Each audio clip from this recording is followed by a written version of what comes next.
Hello and welcome to this on-demand session from Artlogic Connect, which took place in September 2025.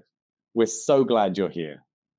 This year's conference welcomed over 4,200 people from across the globe, making Connect one of the largest online gatherings in the art world, a space where our community shared ideas, explored new perspectives, and imagined what's next for the market, a positive, opportunity-filled future. Artlogic is proud to host Connect as part of our mission to support the arts community and help every corner of the art ecosystem thrive. We're delighted to share this session with you so you can revisit the insights, the conversations shaping today's art world, all at your own pace. Thank you for joining us, and let's get started. Thank you, John, and thanks to all of you for joining us for day 2 of Artlogic Connect. I'm extremely excited about today's discussion and our panel, and I think you've all joined us for a very enlightening and hopefully quite a fun discussion too. Now, as opposed to reading out biographies, which I fear would be lacking in the personality warranted by my panelists, I'd rather each of my esteemed panelists introduce themselves. So I'll kick us off. My name is Joe Elliott, as you just heard. I'm President and Chief Commercial Officer at Artlogic. And the president aspect of my role, I think of as being a triangle between customers, sales, and product. And I sit right in the middle of that. I have come from an art background myself, and ultimately I'm a massive art, design, and product nerd. I'm passionate about the intersection of art and design and how design, when done correctly, can really elevate artwork. This topic is frankly my ideal panel discussion nirvana, and getting to geek out with all my very accomplished panelists should make for great conversation. So with that, I would like to pass over to Sylvia Rupani-Smith of Merriam Goodman to introduce herself. Hi, everyone. I'm Sylvia Rupani-Smith. I am the Director of Digital Engagement here at Merriam Goodman Gallery. I ensure that strategic communication is consistent across digital platforms to create a strong brand identity. So I manage the website, I manage social media, I manage the email announcements. It's all about making sure your brand identity is consistent. So prior to this, I was at the Whitney Museum for a little stint of time, working on video and biennial related work.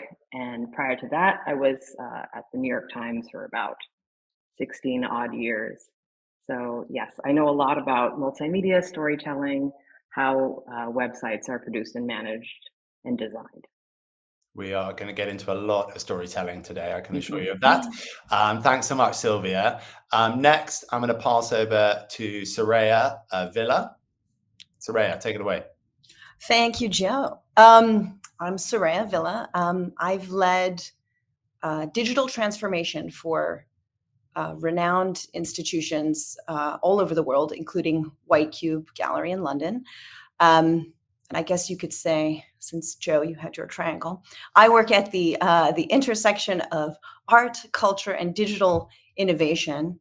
And my focus has always been, how do we present art most beautifully and faithfully online while driving real commercial results? Terrific. We're going to get into a lot of that too. And last but absolutely not least is Nolan Feng. Now, Nolan, I just ask, I mean, everyone has as well, but could you just make sure that you also introduce not just yourself, but also the Tom of Finland Foundation, which you joined relatively recently. I'm sure there are a number of members of our audience who are not yet familiar with the foundation and your mission. So take it away. Thank you, Joe. Thank you, Artlogic. My name is Nolan Feng, born in Shanghai, based in New York. Like many others here, I wear many hats. I'm a creative director at a tech company and have a startup that serves the adult content creators. And what brought me here is my service at the Tom of Finland Foundation. I started as a volunteer to consult on the tech stack of the foundation, and now I'm serving as the board secretary to lead its digital and rebranding initiative. represented by Gallery Kredensky and Gallery Juden. Tom of Finland Foundation is a nonprofit art organization founded in 1984 to protect the legacy of Tom of Finland, the artist who made leather, muscle, and desire into icons. We protect over 1,800 Tom's original work plus tens of thousands queer arts, make it the world's largest collection of erotic art as well as queer art. From Los Angeles to New York, our exhibition and program celebrates sexual freedom, freedom of expression, supports artists, and keep the queer stories alive. Thank you. Wonderful. Well, thank you so much, everyone. Let's dive in. And the first question I'd like to ask is we're going to do a bit of a round robin on this one. And I would say that rather than saying that art merely deserves better design, as the title of this panel alludes, I would argue that art requires it. In other industries, let's just say, take pet stores as an example. You might say that pet stores deserve better design since design isn't super prevalent in that industry. But when it comes to art, the situation is different, and art must be supported by well-considered complementary design in order to amplify and elevate the work itself. So I ask all of you, when we say art deserves better design, what comes to mind for each of you? And Soraya, I'm going to pass that over to you first. I totally agree. I find a lot of times we don't do justice to the beautiful works that we are trying to present. And much like galleries spend meticulous detail and time and attention to how they hang their works in the gallery, somehow it stops when it comes online, and your brand needs to extend online. And as beautifully and thoughtfully as you present yourself offline, you want people to feel that online. And I think that's where the art market, art world generally has met with some challenges. I too agree with you on that one. Thanks for that. Great response. I will, Sylvia, let me pass over to you second on, what comes to mind? Art deserves better design. Absolutely. I mean, echoing Soraya, I think you should think of your audience. You should think of your visitors. They deserve great design. When they come into the gallery, they expect to see great art. So, you should extend that expectation online. Give the same treatment to the artwork that you see on the walls that you see online. It's like, installing art in the gallery. It's about framing, it's about dimensions, it's how it looks on the wall, how it looks online. So you have to make sure your design is consistent. We extend things further online. We can package things with, descriptions, quotes, visual perspective. So it's an extension of the brand, and it just, it's essential to make design consistent on the walls and in your digital presence as well. Absolutely, completely agree with you there. And Nolan, let me pass it over to you. What's your perspective on why art deserves better design?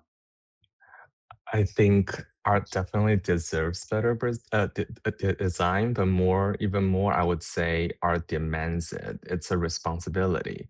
Good design in our world isn't just about decoration, it's about framing. I think both of creating an online presence, it's also creating conditions that the work can be fully seen digitally and understood and felt.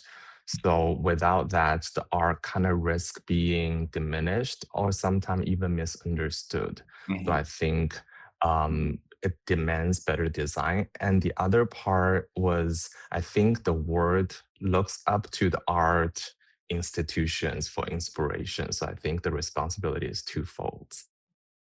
Yeah, we have a responsibility to the artwork that we are presenting to make it look as terrific as it possibly can. And we're going to get into the nuances of this in terms of, like, sometimes that should be loud, sometimes maybe not, but let's not jump the gun. Also, I would say that we're talking about the beauty and the presentation of the works, but also I think many could agree that when we give our digital presence the same curatorial attention we do in the gallery, hopefully what happens is sales inquiries increase and inquiries convert to sales, because like you have that showstopper moment when you walk into a gallery and you see a piece and you want it. We're supposed to be conveying that same feeling online, and design has everything to do with that. Mm-hmm. And I'm a firm believer in that, as much as I live and breathe, shouting from the rooftops about the benefits of kind of digital tools, I want to be next to art all the time. And I see the role as digital as you can do a better job. You can engage people online, and I use that as a tool to drive me back to this. Right. Mm-hmm. To augment, to enhance, to encourage, never to replace. Yes. Augment, enhance. Exactly. Augment, enhance, encourage. Love that. Okay. My next question is a simple one. How does poor design impact art negatively? Who would like to take that one? I can take it. Go ahead, sir. I'm going to speak strictly through the lens of a commercial lens. If it's not obvious on your website how to get in touch with a salesperson, what's available, what's not, I don't think you're going to get many sales inquiries, or they won't be very qualified.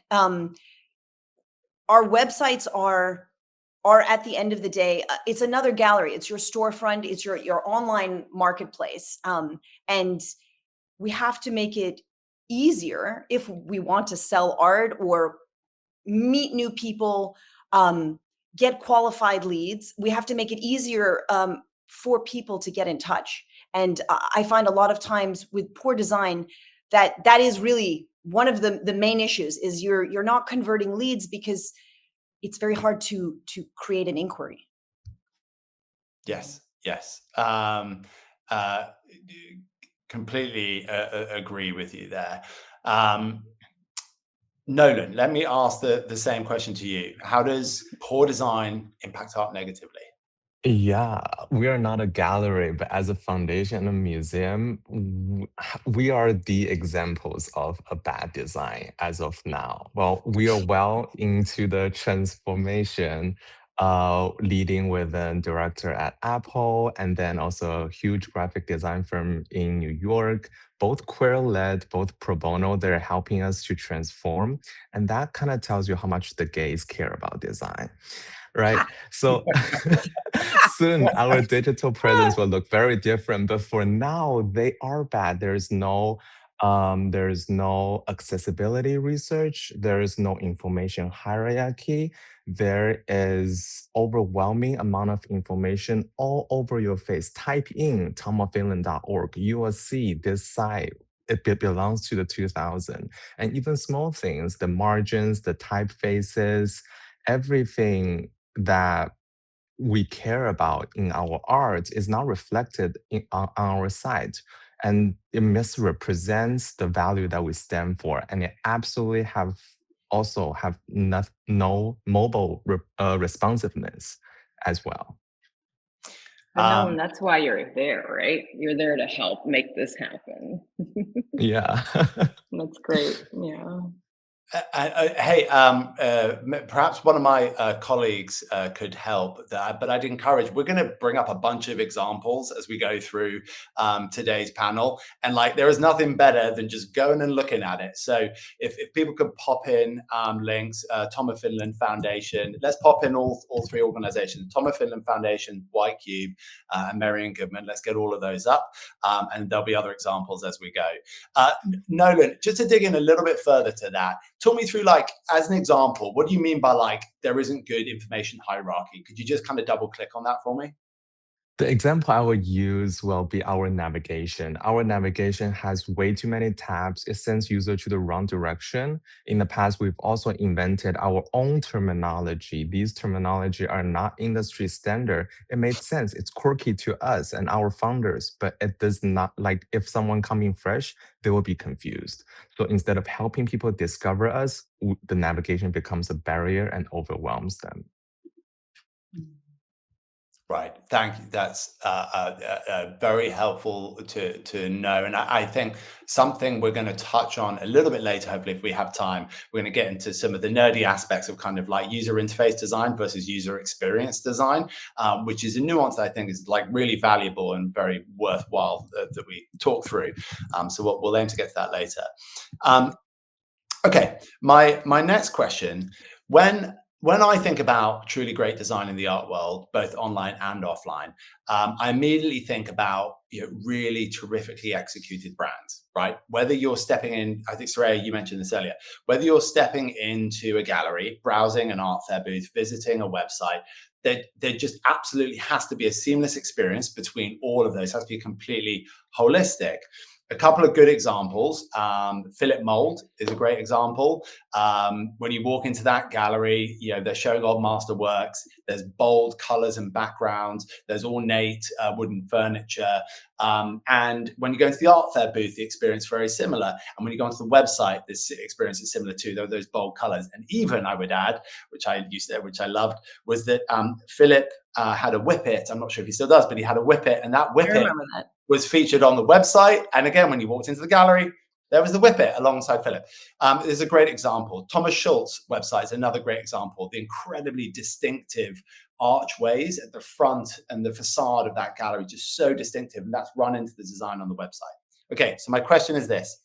Does having a distinctive and bold brand matter? Sylvia, I'm going to knock that over to you first. No. I mean, if your brand is distinctive and bold, yes, carry that brand online. It's essential to do that. We are a very, buttoned up, elegant gallery, and that through line is consistent in our branding. So e-blasts and website, social, we keep everything very clean and concise and elegant. We don't want to be that bold. I mean, we get bold every now and then. If our artists are, some of our artists are a little bold. Can't think of one really offhand. So it's really about the branding and consistency for us. And it's also about just knowing, Gagosian is a very strong font. Gagosian when you see it. You kind of also know our font and our branding when you see it, because it is that consistent across the board.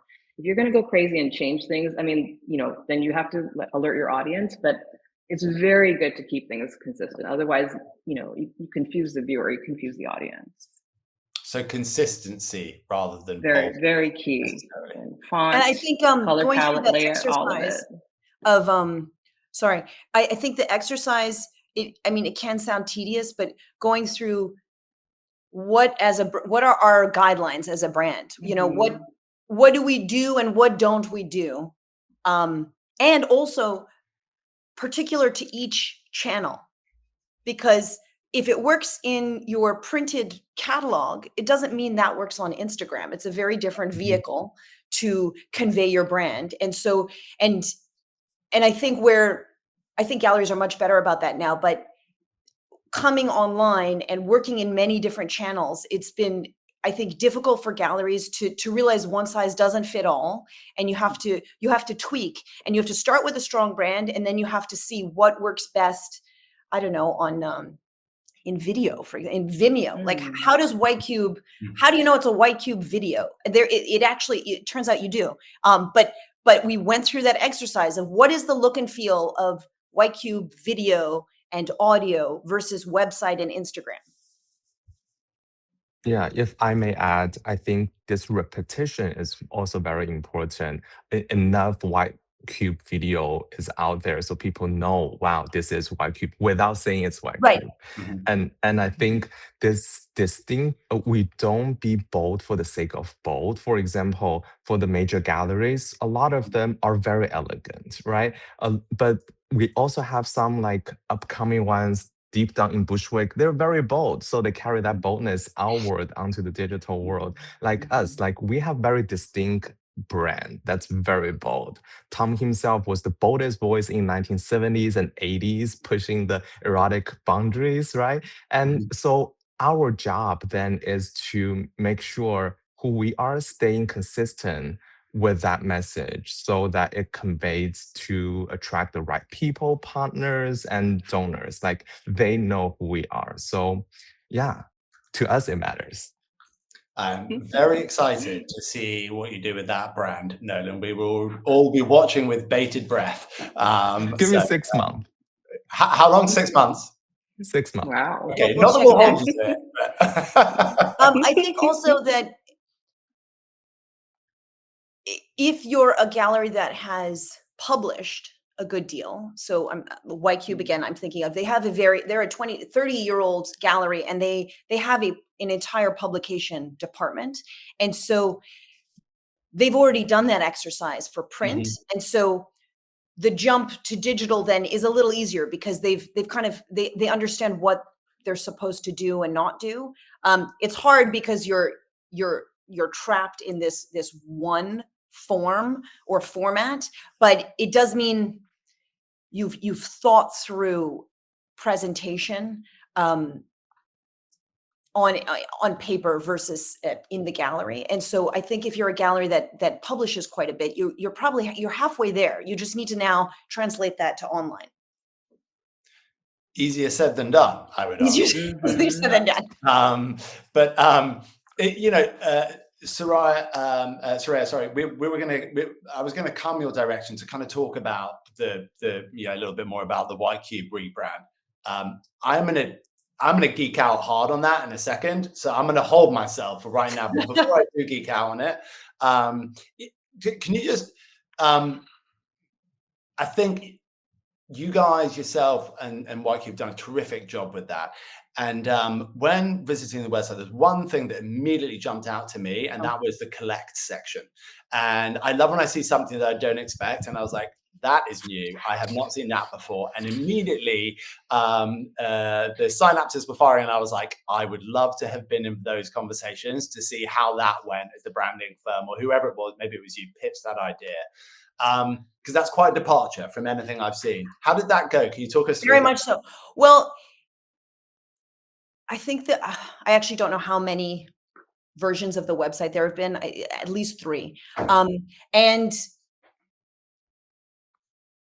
it came after COVID, when the gallery had realized that actually you can meet new people online, and people do spend a certain amount of money on works sight unseen, which I think prior to COVID, maybe a lot of galleries really doubted that. And for the most part, galleries were they were archives. They were the place you go to find the address and visiting hours, maybe a bit of a marketing machine, but not a sales or lead generator.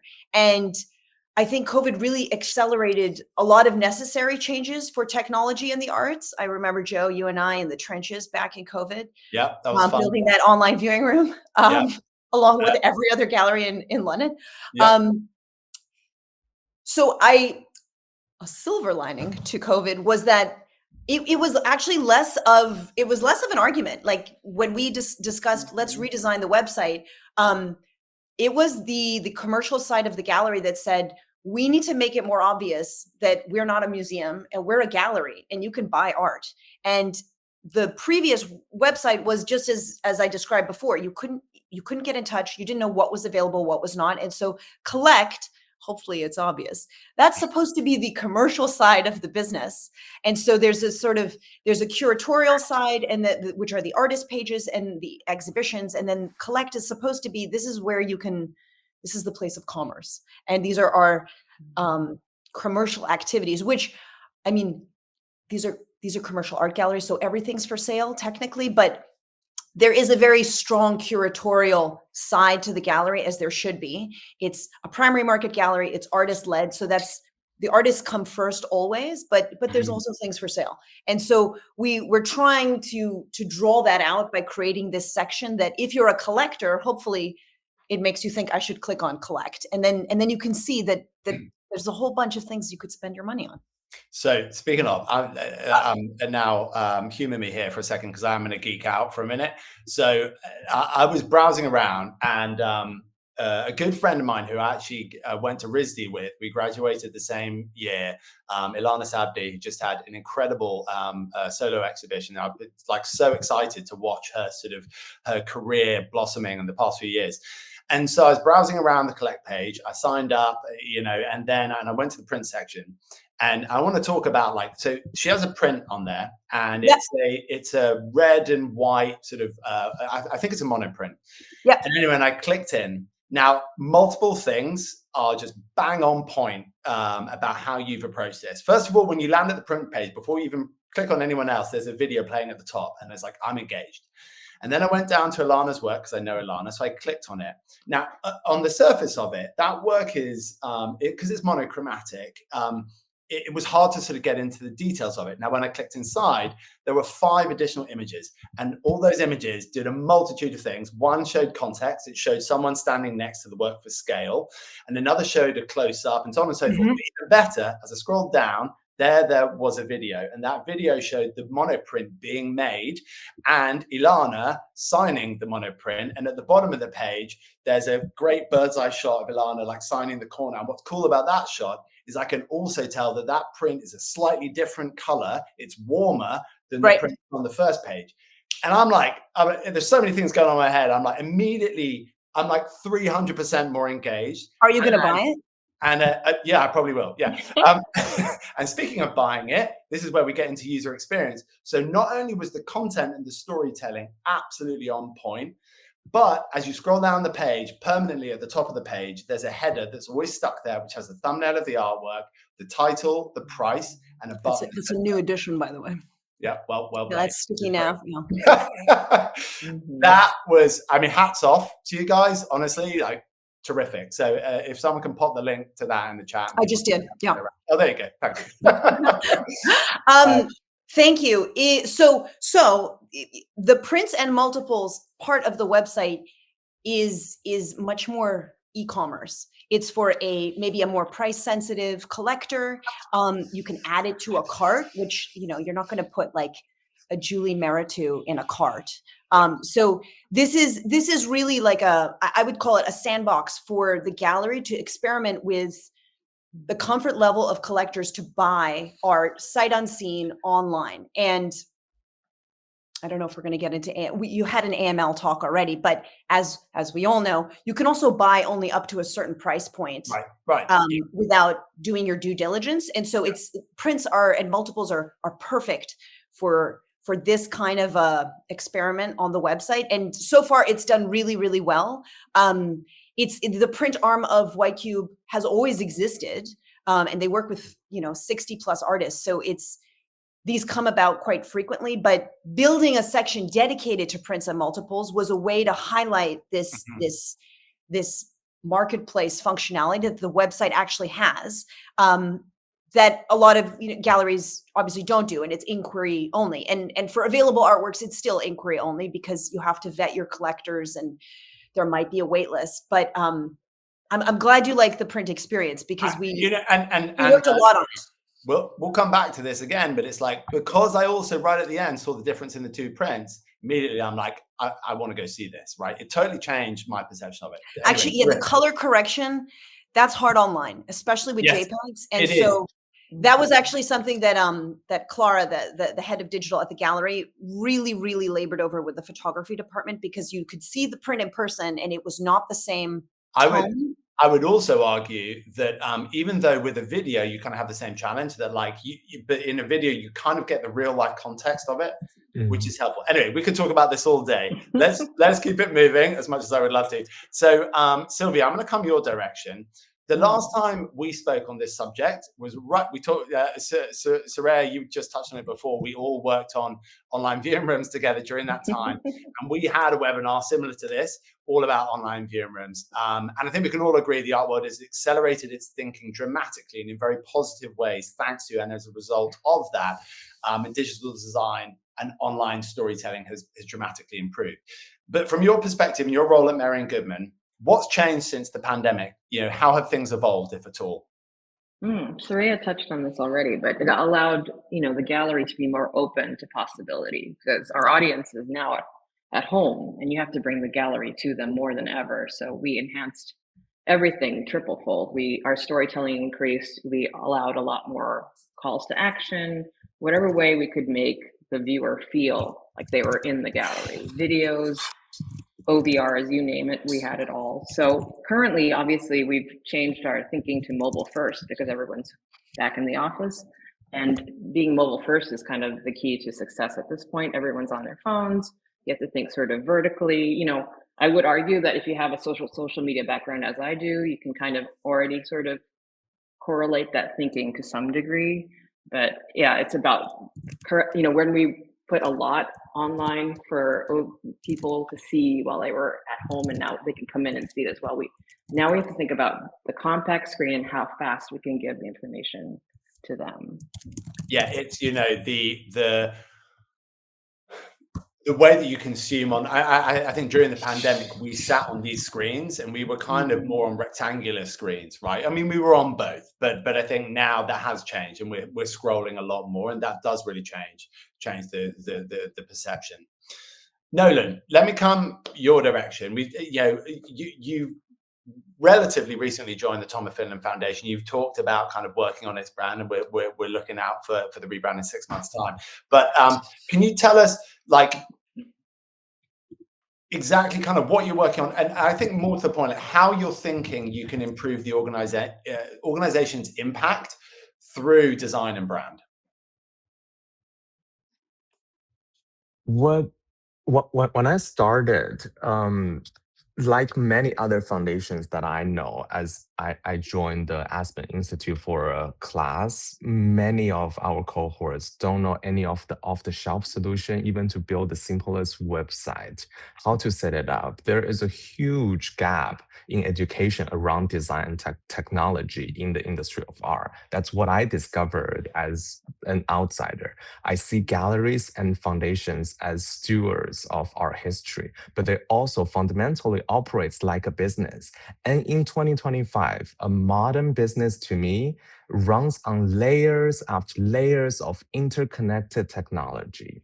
So it's not just about design. I think it's really how we understand how design and system work together.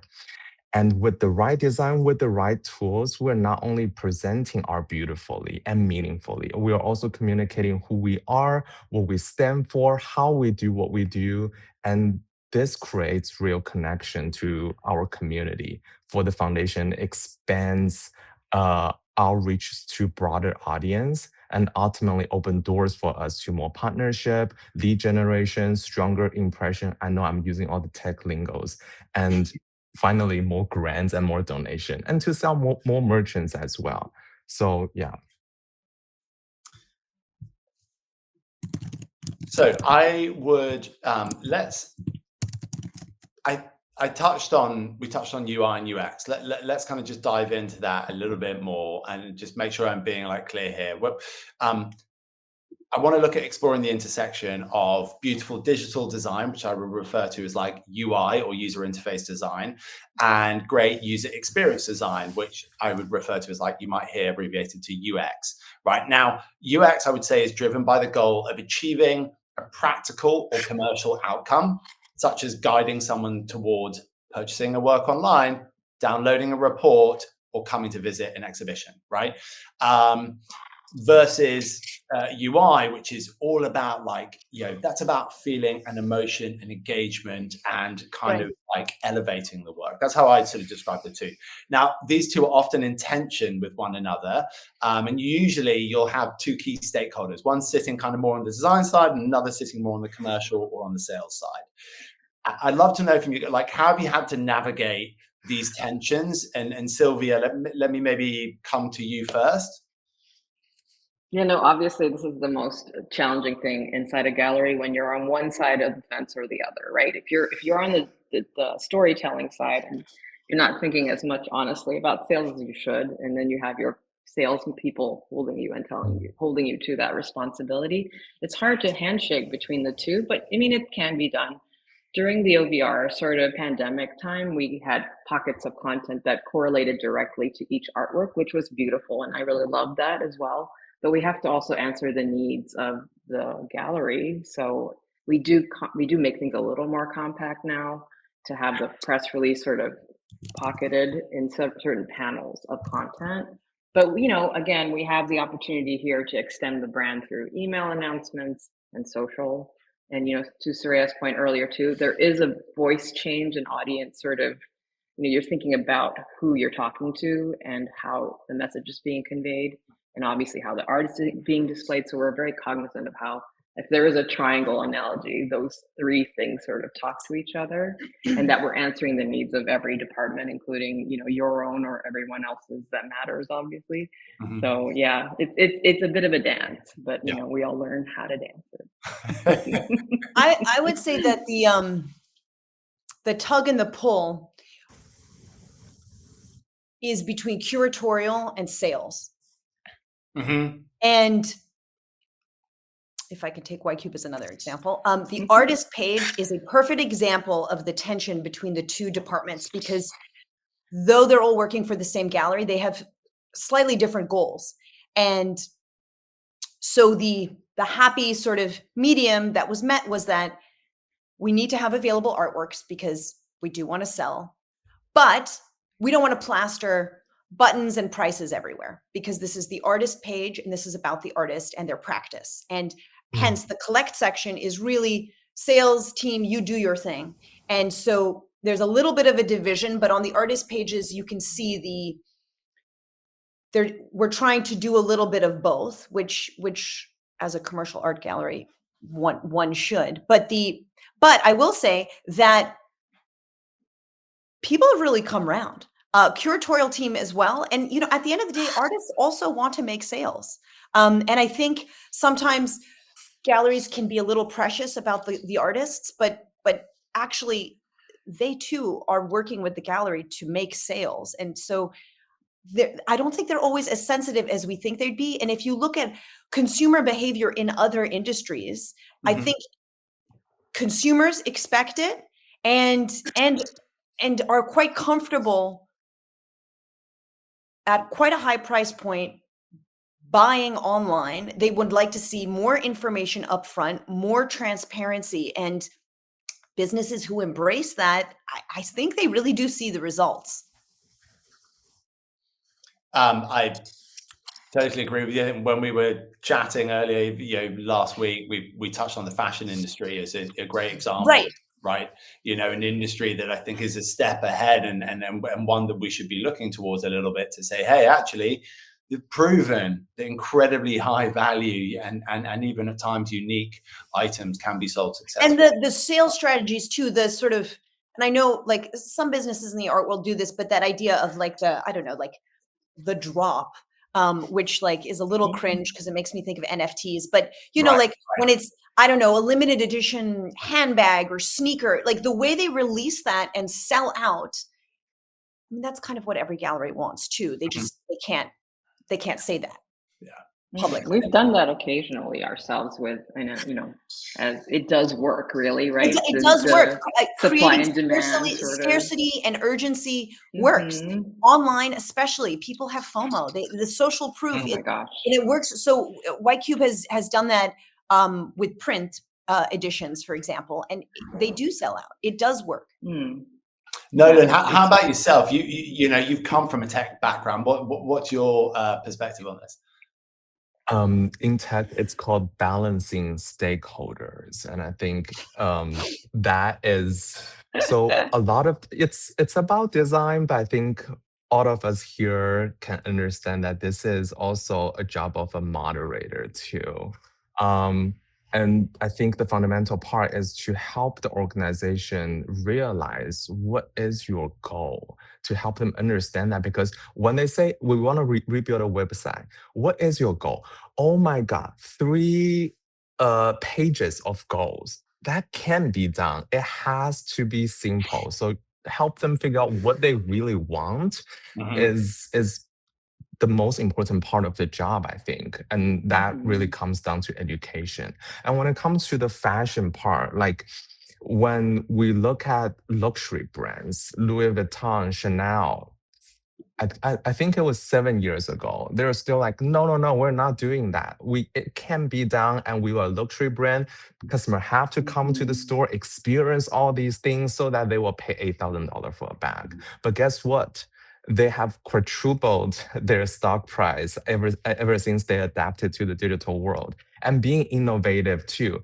And there are great study cases for us that bridges the fashion world and our world. LVMH Foundation, Prada Foundation, and my favorite Louis Vuitton Foundation, right? If you look at their craft price pages, I've never seen a website designed so elegantly. Every single detail that portrays the craftsmanship of an artist in Africa and Seoul, it's all there. I want to buy it. I can't. Okay, now thank you. As much as I want to keep just diving in because this is fascinating, we're going to do one quick final question. It's going to be a bit of advice, and then I want to open it up to Q&A to make sure we get some questions in. So the final question to each of you is, like, if you could leave the audience with one practical suggestion for change that would instantly improve design in the art world, what would it be? And Soraya, let me come to you first. I think it's understanding the medium, digital, means it's malleable and flexible, and it's not set in stone. And unlike a printed catalog or a finished painting, try something. If it doesn't work, change it, iterate on it, test it out with your users or collectors. Be flexible and nimble, and remember that this is an always evolving landscape. You build a gallery, that's it. You've built the gallery, the walls are up, you can't change it. This is your gallery that you get to be flexible with. So use it for those strengths. Mm-hmm. Love that. Nolan, let me come over to you. I think what Sylvia was trying to say is it allows you to make mistakes. That's okay. Little ones. It won't be a permanent mark on the gallery. So to me, I think it's about it's not just changing a button or a color. It's ultimately create emotions. So a very practical change that I would propose is a change of mindset. Instead of thinking about what would be good for us, rather you observe yourself, your emotion when you come across a good site that you love, and try to understand why you love it. Is it because it's so simple, or it is so intuitive? Pause and ask and document. And then when it's time for you to do the change, you will have a library of assets to show to someone, be like, this is the thing that I like. I would love to achieve that. Yeah. So that's it's better design is an improving project. It's an improving mindset. Oh, lovely. That's nice. I like that. Okay, Sylvia. Yes, to echo Nolan and Soraya, it is about experimentation and having a little fun with it, and for us, obviously being consistent, for us. It's great to try things on, but to echo our sort of famous fashion designers like Coco Chanel, I think she said, before you leave the house, take a look in the mirror and take one thing off. So, know how to edit. That's kind of the most essential thing you can do. Yeah. That's terrific. Hey, one final one from me. I would say embrace the power of great storytelling, because I think art for me is all about storytelling. Eric Gleason and I yesterday in Connect were talking about this. I think if you can focus your energy on telling great stories, and you can do that in person and you can do it online, and those stories online are immersive and thoughtful and varied, and they use video that captivates you and draws you in, I can promise you that I think collectors inquire, I think engagement goes up, and I think sales follow. And best of all, I think people actually want to come and see the work in person. Mm-hmm. All right, on that note, let's pass over to John for Q&A. Hello, back to me. And Nolan, I do have to agree as a gay man that we do love design, but I can't speak for everyone. We do have a lot of questions in from the audience, so we're going to try and get through as many as possible. And I'm going to kick it off with one that I think is a really interesting one, which is, and it was touched on a little bit, but we'll just try and elaborate a bit more on what was discussed earlier. But it's somebody was talking about they were creating websites and design back in the early 2000s, and they couldn't get anybody to care, and it was a very crushing experience. How do you make people care about things like design and websites and educate them when it isn't their top priority? How have any of you approached it? Maybe Sylvia might be a good person to kick us off on this one. It's true. I before I showed up at this gallery, I have to admit it wasn't so much anyone's priority, and we were very lucky that my boss Linda Pellegrini saw the need to push things digitally because she saw how things were trending. So she and I kind of worked together, and obviously my team, we all got together and decided it's time to do a revamp. And what we had online was not great. And I had Nolan's job of trying to figure it all out and figure out our brand identity online and how to keep that all consistent. And it does take someone at your team to sort of help push that cause with you. I mean, you have to do, again, as Nolan also has echoed a lot, is education. You need to show them how valuable the web is to sales and to education and to bringing the artist to a larger audience. So it is a challenge. We're not going to dispute that. We're not going to discredit that. You really have to, I guess, maybe show examples of other artists and other websites to show how successful it is to show Peer pressure. to bring the gallery online. I would say peer pressure really works. Mm-hmm. Yeah, be like so-and-so's doing it. Just hammered in. Well, I mean, because this is the art world. It's a small bunch. They always looked at their competitors. And you know, I'm not going to say the names, but you know who I'm looking at. And so you're, well, they're doing it. And so that actually, that sometimes that is what does it. And I think from my perspective, really is echoing all of your experience is I joined the foundation to really help them to integrate Slack. That was my task. But I ended up getting the buy-in of one board member after another to make them care about design. It's by showing the research, like they did this, that's the result. It takes time for me to dig in. I'm not from the art world, but it takes time to get the buy-in and finally to get them care enough to spend the limited budget that foundation have to do the design. Right. Brilliant. So we'll move on to the next question, which, Nolan, you slightly touched on it in your closing remarks, but I think it would be good to elaborate a bit further with the rest of the panel. We often talk about a gallery's brand in terms of visual assets, logos, typography, a beautifully designed website, but a strong brand is really about feeling, the emotions it evokes, and the way a gallery speaks, and even how it sounds. The question is, do you think in an ideal world that galleries wouldn't compete with each other visually through bold or distinctive branding, but instead adopt a more neutral visual identity, allowing for curation of artworks than just becoming a brand itself? I think they have, but I will leave it to the gallery gals to speak. But I think they have been quite mute in the background, but highlighting the art. I don't know quite many prominent gallery that is so bold and distinctive. So I would, yeah. I mean, yes, of course you can see Marian Goodman versus Pace versus Turner. Of course you can read a different name on the door, but I think it's the artists that make up the gallery that speak for themselves. You know, if I'm across the room at Art Basel and I see a Tracy Emin hanging, I'm thinking that's probably a White Cube booth because the artists are their part of their brand. But I think like to that point, that doesn't mean like all brands need to be muted in the art world. No. Again, I think it totally to the Philip Mould example. Another good example is Hamilton's gallery, right? With Hamilton's gallery, it's not even like the dark moodiness of the photography and the booths and the incredible furniture. It's the smell. They have like a candle they always burn, and I don't know what it is, but it's like you walk in there, like, boom, you get hit with this smell. Like that's brand too. But obviously, like I think it's more common, especially in contemporary art, that brands are more muted. But I think it really depends on the roster and the artist and the gallery's personality, right? I was going to say the type of gallery. It makes a big difference. I think the type, like, Marion Goodman's not going to burn a scented candle in their No, gallery, for maybe. example. I don't know. Right?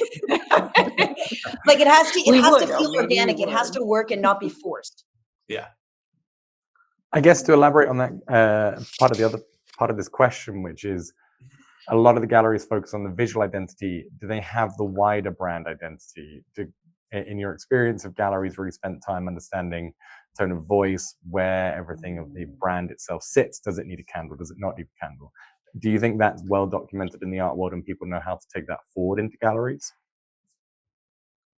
That's a lot. I don't know. I mean, yeah, burning candle notwithstanding, our secret hidden motto that we don't entirely display to the world is artist first.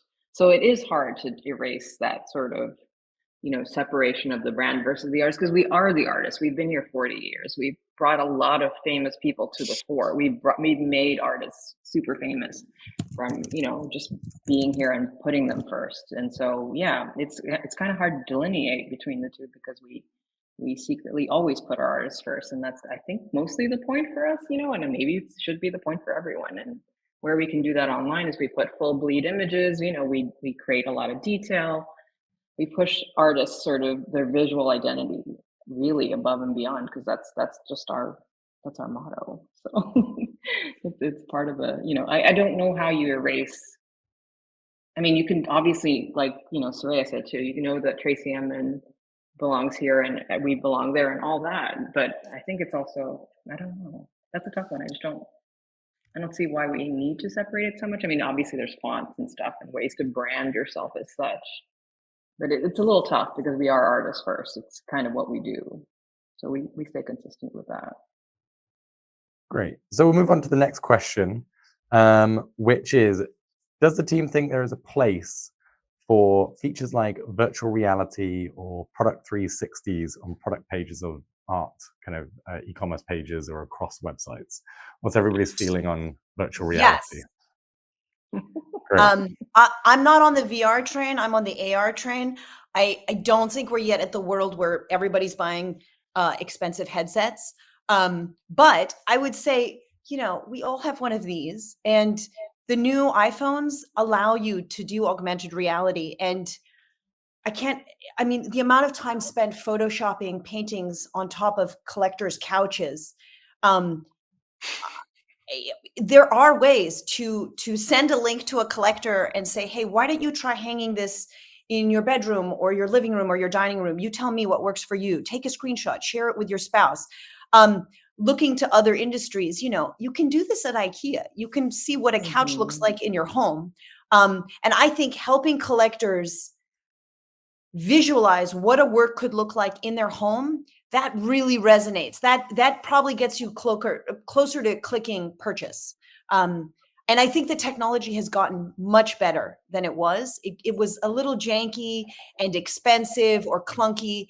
You don't need to download apps anymore. There are some wonderful tools out there. And I would say specifically, or especially for sculpture, for three-dimensional works, those are really hard to sell based off a JPEG on a website. If you can convey scale and texture, I think that's to what Nolan was saying. If you want emotions from the collector, you want them to connect with that piece, imagine what it's like in their home. I think something like augmented reality can really help. And I don't want to plug our own product, but if anybody does use one of our websites at the moment, you can enable AR on your website now. And anything that is currently on view on a wall that you've got, which will place it into a virtual backdrop, you can place an artwork onto any wall, so your collectors can turn to view in AR at any moment. Very cool. So you could turn that on today if you wanted to, across your entire artwork inventory. We'll try and move on to the final question, I think, because we're just running out of time. To what extent are galleries and museums and art organizations upkeeping their digital presence? The design standards are constantly being reevaluated. Smaller teams might have to go decades between updates, and also with tech barriers. How do these organizations kind of overcome implementing design in one bit and then spending kind of 10 years between design updates? Or is it more of something they should do on a iterative basis all of the time? Soraya, maybe start with yourself. Well, I suppose, technology is always evolving. It's getting better. It's doing different things. So on the one hand, I think your business processes, you should always be looking at how to tweak them, make them more seamless. But I also know, having done this internally, it is an enormous amount of stress on a small, galleries are small shops at the end of the day. These aren't big companies. To change a whole system, to migrate, your inventory or your CM, that's a really big change. And some of them have these legacy systems, Joe knows well. And I do see the danger is you tack on sort of little Band-Aids, and then you've created this monster. And then you have to rip the Band-Aid off and do this very time-consuming, expensive thing. So I don't know how to answer that question. Yeah, it's tough, isn't it? Yeah. It's hard. If you were starting from scratch, I would say only work with platforms and softwares that easily allow you to evolve and add and change together. Don't get into something that has you locked in, that if you suddenly, what if there's a new side of your business that pops up? What do you do then? You have to tack something new on. Yeah, you only want I'd separate out the technology systems that you're using from the design and the brand. That big, if you're a larger gallery who's been doing it for a long time, making that major system move is not something you ever want to do twice. It's a big deal. So make, and it takes time and it takes planning and it takes commitment from the team, and it's all very doable, but that's it's a big project. You want to do that once and get it right. And then I think, Soraya, to your point, you then want to be able to use technologies that are going to improve over time and allow you to then adapt and evolve your brand easily over the top using the same technology. I think that's the ideal solution in my mind. But the brand and the design part of it hopefully can be slightly more iterative. Certainly websites after even kind of 4 or 5 years at this point, technology will have improved a lot. And I think, again, if you're on working with a good platform, that platform will be improving, with you and allowing you to adapt. And you can make, I would say, focus on content updates rather than complete overhauls. Don't redesign your website every couple of years because you're bored with the look. You have to redesign for real reasons, I don't know, your performance is declining or the technology became outdated. But if you're on the right system, it shouldn't become outdated. Brilliant. Right, it's true. Thankfully with us, we still have looking at our analytics, we still have repeat visitors that are about at 50%. So that you're doing something right. Right. And when we, not to plug out Artlogic so much, but we did make sure that whoever we chose sort of gave us the opportunity to adapt as needed. And we don't have to make extreme changes every time. You should always look to your competitors to see what they're doing as well and see what you can do differently. But always know that you don't have to jump on every bandwagon, but make sure that when you do, it's at the point that you want to jump on it. You can start AR early and it doesn't look great, and then it doesn't look great on your site. So you just have to be very cognizant and mindful of how technology evolves and how you want to evolve with it. Yeah, I guess in short, choose a future-proof tool that you can rely on. Brilliant. I think, Sylvia, a lot of that repeat visits might be me fangirling over your work, because I think the work is amazing. That is all the time that we have today for this session, because we're running a little bit over. I want to give a huge thank you to Nolan, Soraya, and Sylvia, and to Joe for moderating today's panel.